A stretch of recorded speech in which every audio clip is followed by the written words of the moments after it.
Assalamualaikum warahmatullahi wabarakatuh. Perkenalkan, nama saya Risa Desyani. Saya mahasiswi dari Universitas Muhammadiyah Tangerang dari Fakultas Ekonomi dan Bisnis jurusan Akuntansi kelas 5 SIP 3. Nah, teman-teman, setelah kita kemarin membahas 13 teori akuntansi atau bisa disebut grand teori, kali ini saya akan membahas satu teori yang paling menarik menurut saya. Menurut saya sendiri, yang paling menarik dari 13 teori akuntansi yang sudah saya jelaskan adalah legitimasi teori. Nah, kenapa demikian? Karena legitimasi teori ini menurut saya pribadi, dengan adanya teori tersebut, sistem pengelolaan perusahaan jadi berorientasi pada keberpihakan terhadap masyarakat, pemerintah, individu, dan kelompok masyarakat. Sehingga perusahaan tidak hanya melaksanakan kegiatan atau aktivitas yang hanya menghasilkan laba atau menguntungkan perusahaan, tetapi juga memberikan dampak positif bagi masyarakat umum dan pemerintahan dengan adanya perusahaan tersebut. Nah, supaya kalian ingat, kita ulas sedikit tentang teorinya. Pertama, kita akan membahas pengertian legitimasi teori. Apa sih yang dimaksud tentang legitimasi teori ini? Yaitu, menurut Mayer and Scott, legitimasi teori adalah sistem pengelolaan perusahaan yang berorientasi pada keberpihakan terhadap masyarakat atau sosial. Yaitu, selanjutnya, menurut Sussman, legitimasi dapat dianggap sebagai upaya suatu entitas untuk meyakinkan berbagai pihak bahwa tindakan yang telah dilakukan merupakan tindakan yang dibutuhkan, pantas, atau sesuai dengan sistem norma, nilai kepercayaan, dan definisi yang dikembangkan secara sosial. Jadi, dapat disimpulkan legitimasi ini berfokus pada interaksi perusahaan dengan masyarakat, sehingga perusahaan merasa mempunyai tanggung jawab sosial. Nah, untuk selanjutnya, membuktikan bahwa perusahaan telah melaksanakan tanggung jawab sosial mereka bagaimana? Perusahaan menggunakan laporan tahunan untuk menggambarkan kesan tanggung jawab lingkungan, sehingga dapat diterima oleh masyarakat. Karena dengan adanya penerimaan dari masyarakat, perusahaan mengharapkan meningkatnya nilai perusahaan dan juga dapat meningkatkan laba perusahaan.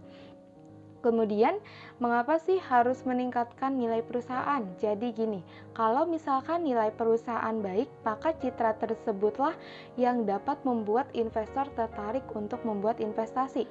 Karena tidak ada investor yang akan mau berinvestasi pada perusahaan yang tidak baik, apalagi perusahaan nilai labanya selalu turun. Dan juga kalau citra perusahaan baik di masyarakat, pasti masyarakat akan percaya kepada produk yang kita buat atau perusahaan buat dan tidak akan ragu untuk mengkonsumsi atau menggunakannya.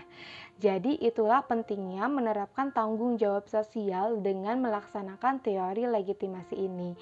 Kemudian, untuk selanjutnya ada variabel yang berhubungan dengan legitimasi, yaitu ada dua. Yang pertama adalah variabel corporate social performance, yaitu yang berkaitan dengan pengungkapan kinerja sosial perusahaan untuk mendapatkan legitimasi dari shareholder. Yang kedua yaitu variabel competitive advantage atau keuntungan bersaing, yaitu perusahaan menggunakan keunggulan yang dimilikannya, maka perusahaan akan mendapatkan legitimasi dari shareholder yang meningkatkan citra perusahaan. Kemudian yang akan kita bahas terakhir adalah tentang contoh legitimasi teori. Nah, menurut saya sendiri, contoh yang ada secara nyata yang ada di lingkungan saya sendiri adalah CSR yang dilaksanakan oleh PT Gajah Tunggal. PT Gajah Tunggal melakukan CSR yaitu membentuk taman di tengah kota Tangerang dengan nama Taman Gajah Tunggal yang bertepatan di Cikokol, Tangerang. Menurut saya, selain PT Gajah Tunggal melaksanakan tanggung jawabnya sebagai perusahaan tersebut juga memberikan keuntungan bagi semua pihak seperti masyarakat, pemerintahan, atau PT Gajah Tunggal sendiri.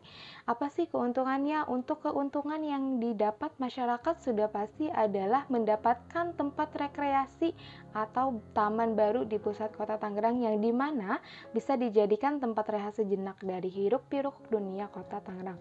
Dan juga membuat pedagang UMKM yang berjualan dan di situ jadi lebih ramai pembeli. Yang selanjutnya adalah keuntungan yang didapat oleh pemerintah Kota Tangerang sendiri, mungkin dapat dikatakan bertambahnya fasilitas yang ada di Kota Tangerang.